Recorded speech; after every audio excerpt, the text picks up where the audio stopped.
महाराष्ट्रामध्ये या महायुतीचं सरकार आल्यापासून राज्यामध्ये महिला आणि मुलींवर ज्या पद्धतीने अत्याचार होत आहेत, त्यांना आत्महत्या करायला बळी पाडलं जातंय, त्यांच्या हत्या होत आहेत आणि या महाराष्ट्राचे मुख्यमंत्री प्रत्येकाला जे संशयाच्या घेऱ्यात आहेत त्यांना क्लीन चिट देत फिरतायत। या महाराष्ट्रामध्ये राज्य महिला आयोग जे आहे ते आयोग ज्या महिला आणि मुलींची आत्महत्या, हत्या, अत्याचार ज्यांच्यावर झालेले आहेत त्यांना त्यांचंच चारित्र्य हनन करून त्यांनाच आरोपीच्या पिंजऱ्यात खडं करतायत। म्हणजे या महाराष्ट्रातलं सरकार अस्तित्वातच नाही आणि अस्तित्वात जरी असलं तरी ते मृत समान आहे।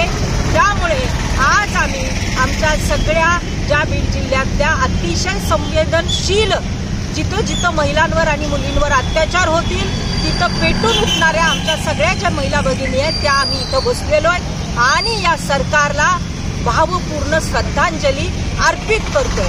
आमची डॉक्टर संपदा मुंडे असेल किंवा राज्यातल्या इतर महिला आणि मुली असतील त्यांच्यावर राजरोसपणे अत्याचार होत आहेत आणि त्यांना शेवटपर्यंत न्याय मिळत नाही।